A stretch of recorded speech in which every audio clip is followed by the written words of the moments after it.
Hello, everyone, and welcome to the Taco Tuesday edition of The Rundown. I will be your host today, Craig DeLuz, coming at you from the left coast of the West Coast, behind the Iron Curtain, otherwise known as the Sierras. But as we all know, I do not do this program by myself.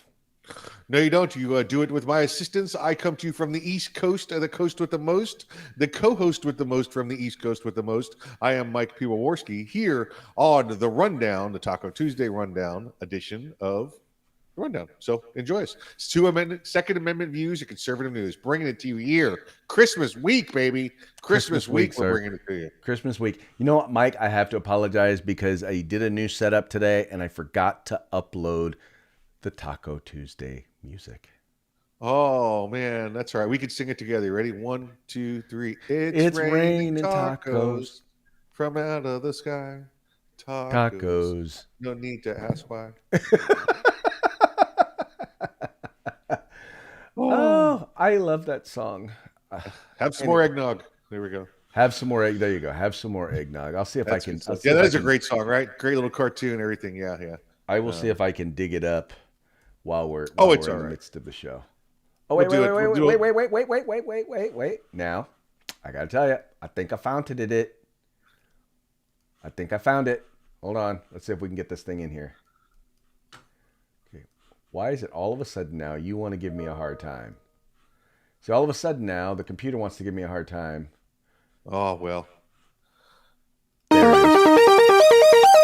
It's raining tacos from out of the sky. Tacos, no need to ask why. Just open your mouth and close your eyes.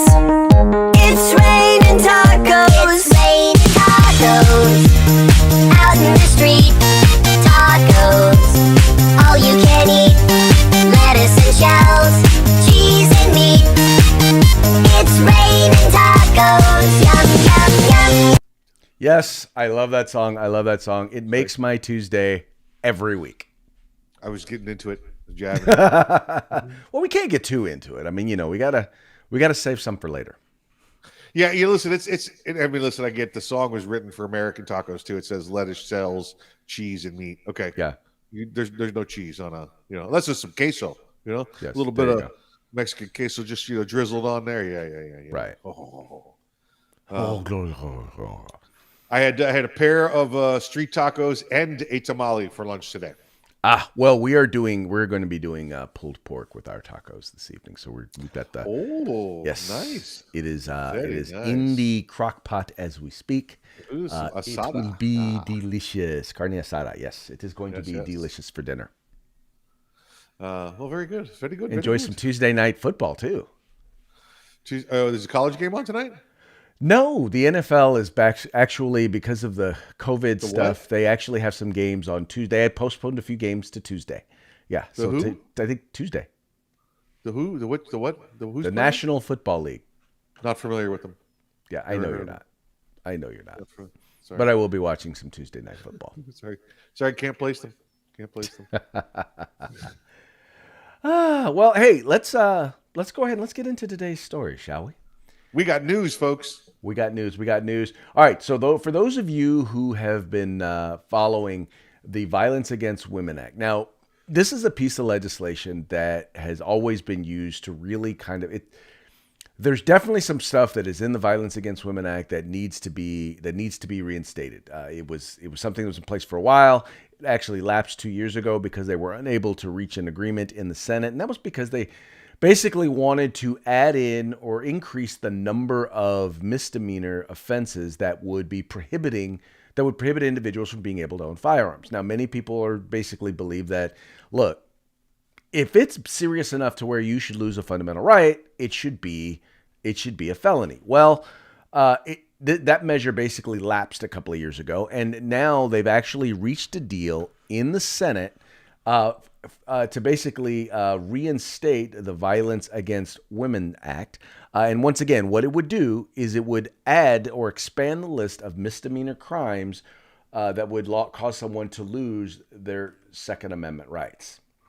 What think thee, Mikey?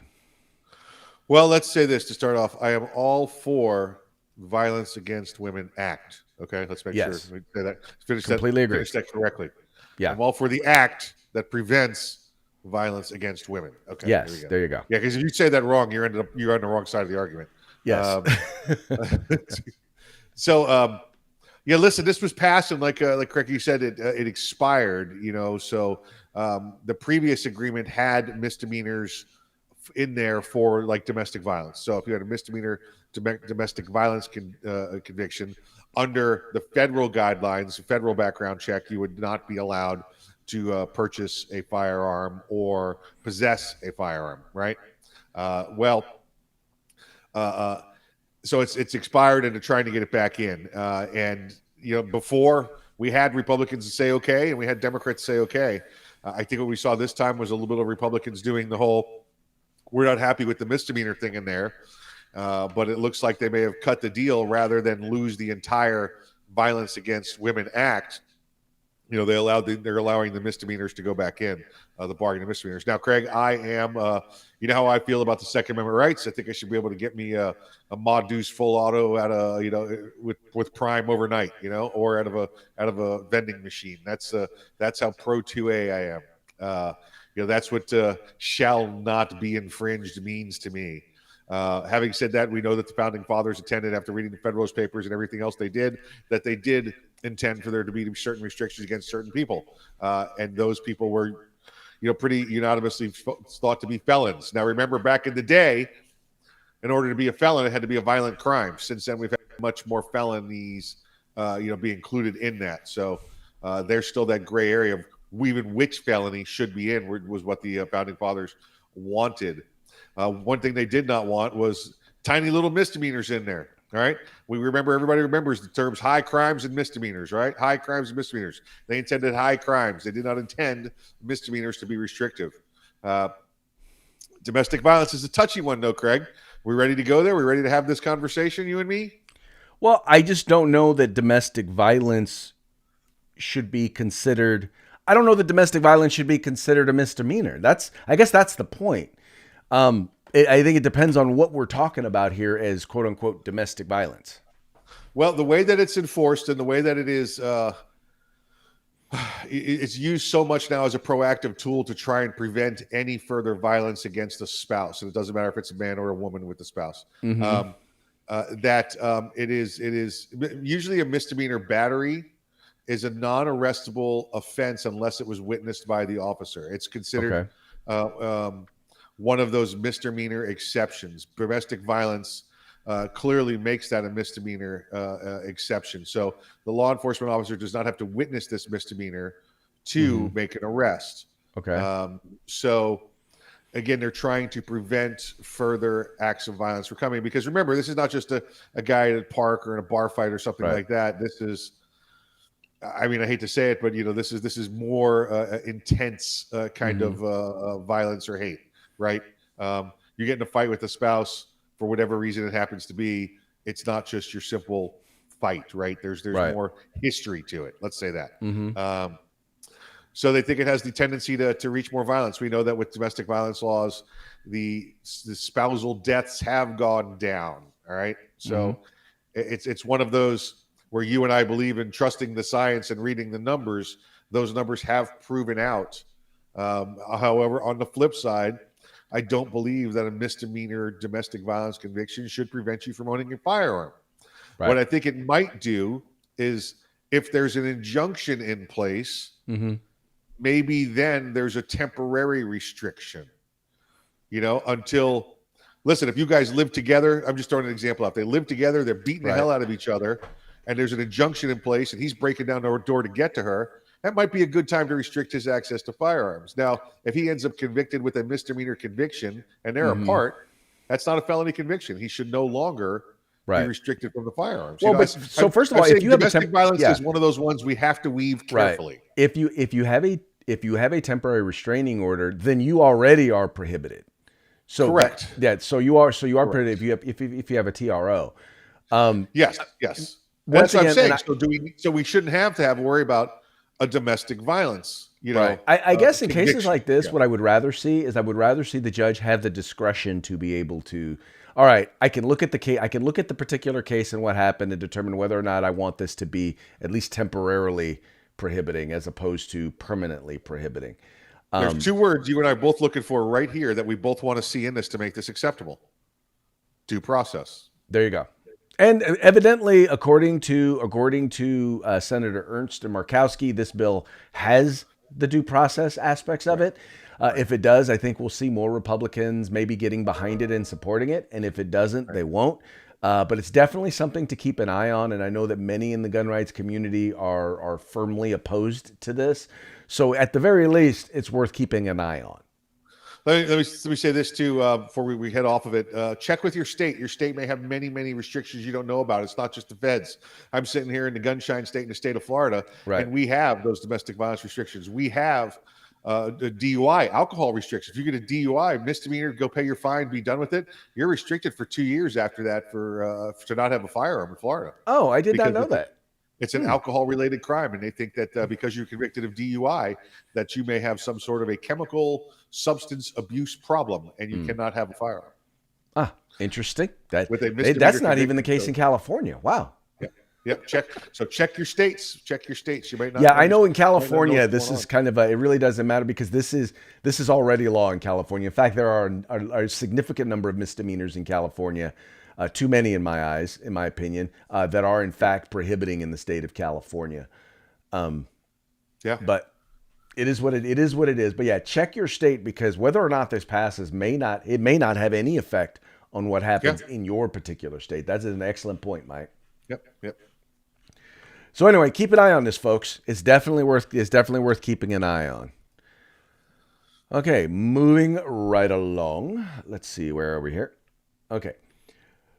So now we've got the gun industry. So we talked about California and how they are proposing, or the governor talked about introducing a bill that was kind of in line with the Texas abortion bill, which would allow individuals to sue firearms retailers and manufacturers. Well, some folks don't know that actually a law was actually passed in the state of New York that does in fact allow them to sue the members of the gun industry. If you're a firearm retailer, if you are a firearm manufacturer. Now, the goal here is they don't anticipate that they're going to win any of these lawsuits, but they're hoping to put people out of business. Basically, what they, as they like to say, kill them through 1,000 cuts. Well, gun manufacturers are fighting back. Members of the gun industry, of the Second Amendment community, are fighting back against the state of New York, and they are filing suit to basically have this law thrown out because it violates federal law, which protects firearm manufacturers, protects members of the firearms industry from being sued. Unless, of course, their product is defective or they lie or misrepresent their product. I think that this particular lawsuit, what I'm hoping it moves relatively quickly because it could help preempt whatever the governor of California is looking to try and pass into law. Yeah, basically what you've got here is a state that has passed a law that says we're ignoring the federal law. You know, the Protection of Lawful Commerce in Arms Act, PLACA, that one right there. Just like you said, Greg, they can still sue the mom and pop. They can sue the giant manufacturer, the distributor, if something illegal was done, if something was done with a bad product. All that's still available. But if somebody follows all the rules and does everything like they're supposed to do, then they're protected under PLACA. So New York, like you said, these are called frivolous lawsuits. Normally, if you brought one of these suits to the court and said, I'm suing, a mom and pop gun store because they sold a gun that was stolen, and that gun, after being stolen, was shot and killed my nephew, well, then the judge would say, sorry, frivolous lawsuit. The law already stands that you cannot make that suit. So that's what they're trying to do, is get an injunction in place that says that New York law is not valid, that New York law violates, the constitutional rights, due process, right? Because the individuals are protected under PLACA. Well, and the crazy thing about this is, once again, they're not anticipating that they're going to win any of these lawsuits. But let's say you're a firearms retailer, right? Let's say you own a gun store. Right. How much in attorney's fees can you afford to pay before you eventually have to wind up having to go out of business? If someone Well, can right, simply right. sue you, and Yeah. now keep in mind, there's a group out there known as Everytown that's funded by Yeah. a billionaire, Yep. multi-billionaire, soon to be trillionaire, right? Yep. That Yep. Yep. literally he can fund as many lawsuits as he wants, and they will do that. They will go and they will file lawsuits, lawsuit after lawsuit, with the intent of putting people out of business simply because they cannot afford the legal fees. And that's why, again, it's called the frivolous lawsuit. The Right. judge, so if I write one up against the mom and pop gun store, when it hits the judge's desk, it should be dismissed. It's dismissed. It's never accepted. It's never served to the complainant. Excuse me, to the plaintiff. So that's it. It should be continue as it is, where you could file it all day long. It's never passing that judge's desk. You never have to answer for it as Right. the opposite end. Exactly. Exactly. So anyway, we shall see. We shall see exactly what comes of this. But once again, I'm hoping this lawsuit moves quickly. And once again, there are states like California that are actually looking at instituting similar types of laws. And we talked about this. I'm hoping that it was nothing more than him trying to get into the news. But I don't put anything past Gavin Mussolini. Correct. Don't trust him. Don't trust him. Nope. And we never know what somebody's going to whisper in his ear, and it's going to be his new idea tomorrow. Exactly. Especially since he's up for re-election next year. Yep. Got to keep an eye out for him. Yeah, he's amazing. He's literally one of those guys where, well, I saw a meme on Facebook. It said this, so we're going to do that. What? That's pretty much how he does policy. Yep. For those of you who don't know. Okay, moving right along. We've got social media for the right. So this is an article that was actually in the Federalist, and I thought it was really kind of cool because, I mean, let's just be honest. Look, we are just so for those of you who do not know, we are suspended currently on YouTube because they say that we have provided misinformation. Now, this is our third strike. We're suspended for 2 weeks on YouTube. Now, mind you, when you get the strike, if you want to appeal it, they don't tell you what in the information you got it for. So like if it's, for example, if it's a copyright infringement, they'll show you, okay, this music or this image or this video, they'll tell you what it is. But when it's quote unquote misinformation, they don't tell you. So when you appeal, you have to guess what it is that they're saying. And then they basically, well, anyway, they shut down the appeal.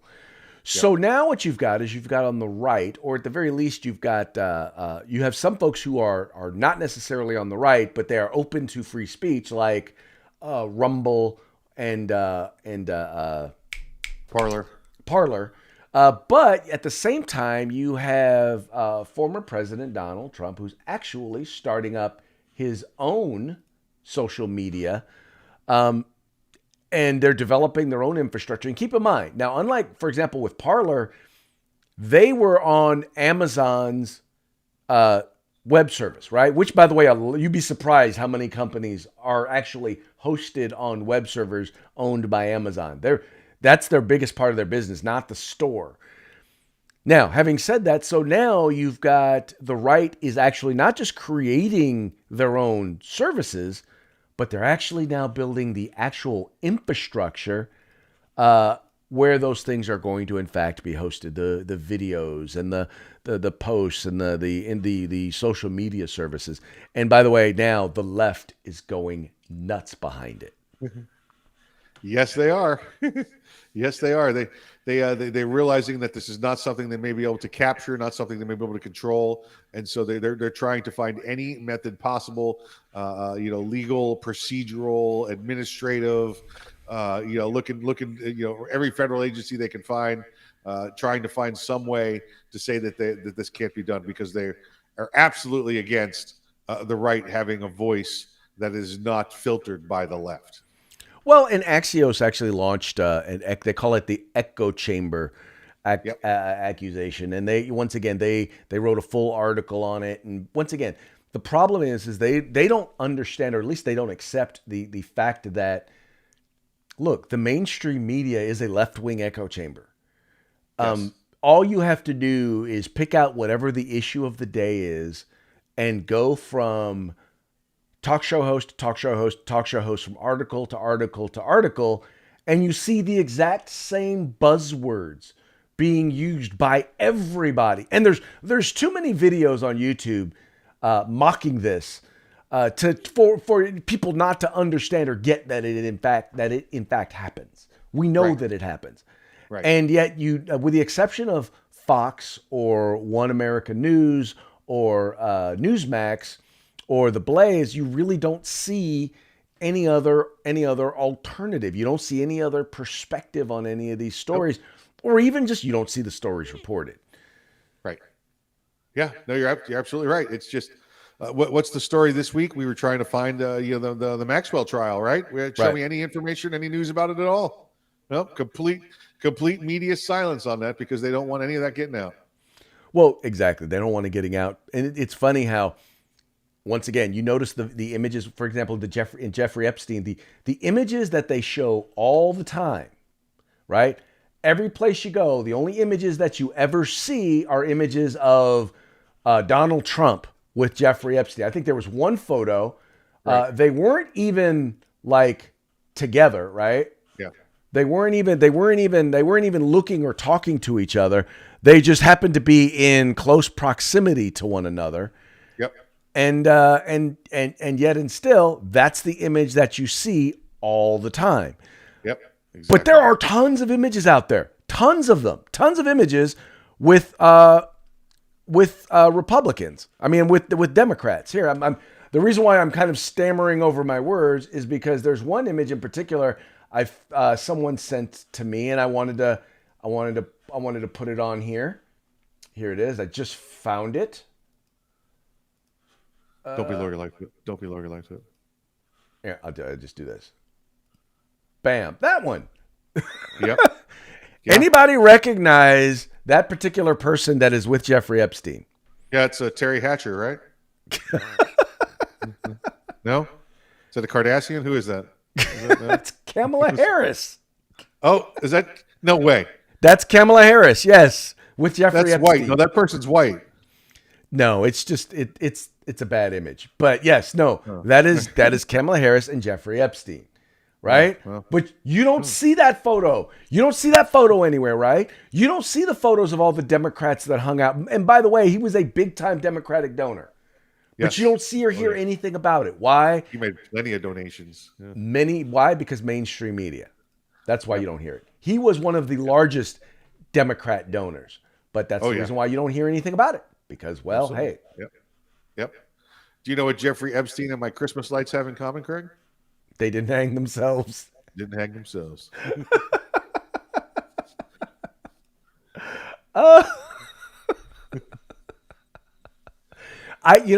It's funny. You still get the random meme that they just, Jeffrey Epstein didn't kill himself. Yeah. Yeah. And the longer it goes, the longer it is between the memes, the more hilarious it is. Yeah, it's moved from into the legendary status now, right? It's always going to be there. 200 years from now, they'll be saying like, now remember the rules of the playground are don't spin the kids off the swings, and Jeffrey Epstein didn't kill himself. Well, as long as Hillary is around, it's a danger. As long as you joke about Epstein, around. But don't joke about her. I don't want to get whacked. Don't joke about her. You don't want to get whacked. Okay. Moving right along. All right. So now you've got AOC is the gift that keeps on giving. She recently came out. Alexandria Ocasio-Cortez, or otherwise known as AOC, basically came out the other day, and because Joe Manchin decided that he was not going to support the president's Build Back Better program, she just lost her mind. And she's like, we need to get control of these people in the Senate. We need to control what she calls now the crackdown on the good old boys club in the Senate. Now, Mike, forgive me if I'm wrong, and you can correct me, but I always thought that was kind of the point of the Senate, is that's where the grown-ups are supposed to be in the federal government.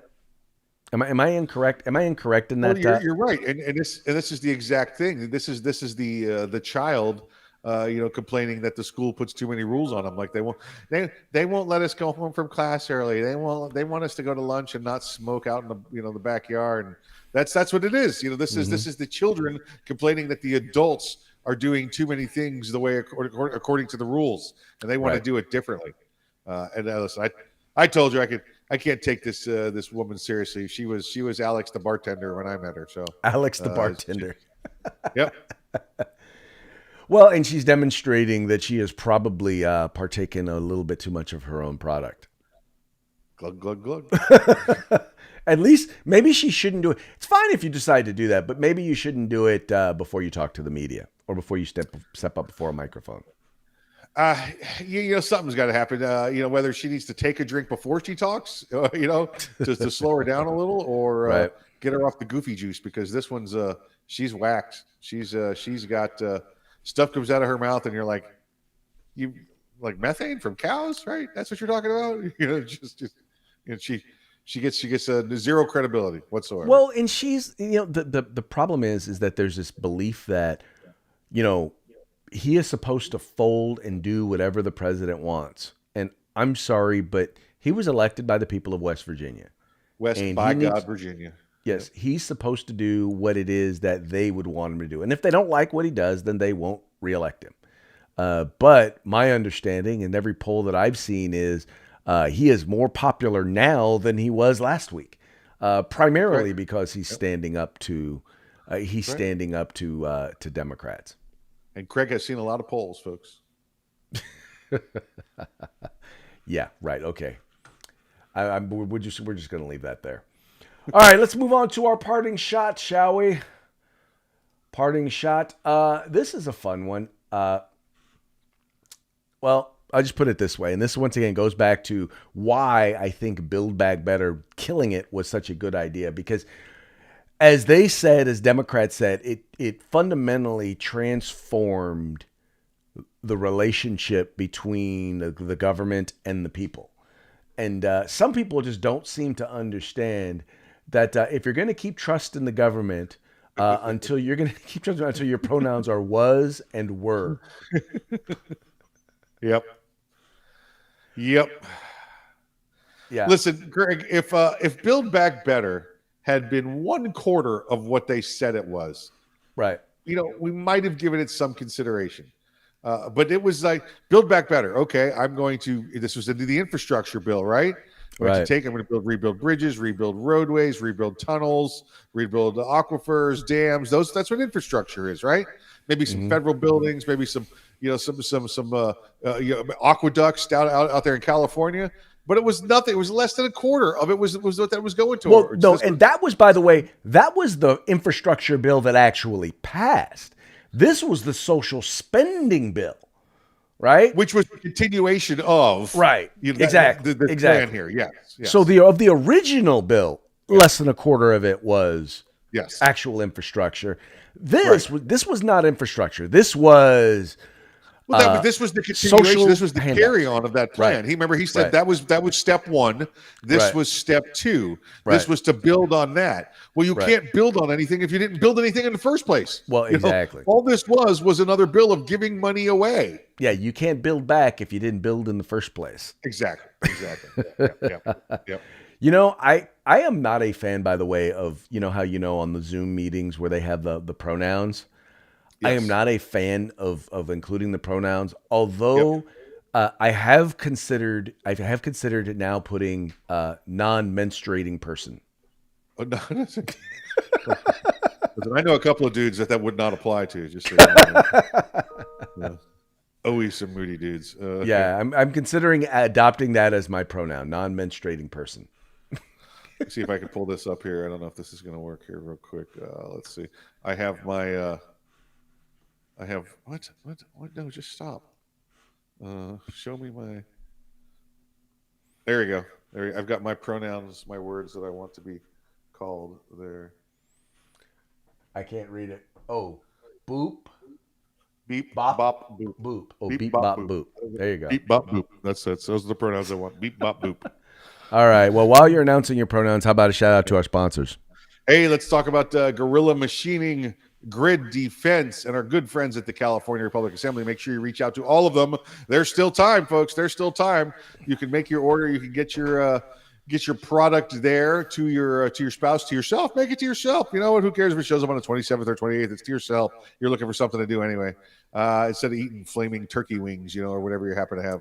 And then, of course, the California Republican Assembly, which is the grown-up portion of the Republican Party in California. Yes, we are the Republican wing of the Republican Party. Folks, it's going to be a crucial election year coming up here, and CRA is going to be on the ground throughout the state of California. So make sure you guys are involved. Follow the link in the description of this video. Check out the website. Become a member today. If you don't live in California and you know someone in California, share the link with them. In any case, folks, that's going to be it for today's program. We very much appreciate you tuning in. We appreciate you liking and sharing and subscribing and encouraging your friends to do the same. We will be back tomorrow on Hump Day, Wednesday, with more 2A news and conservative views. Talk to you guys later.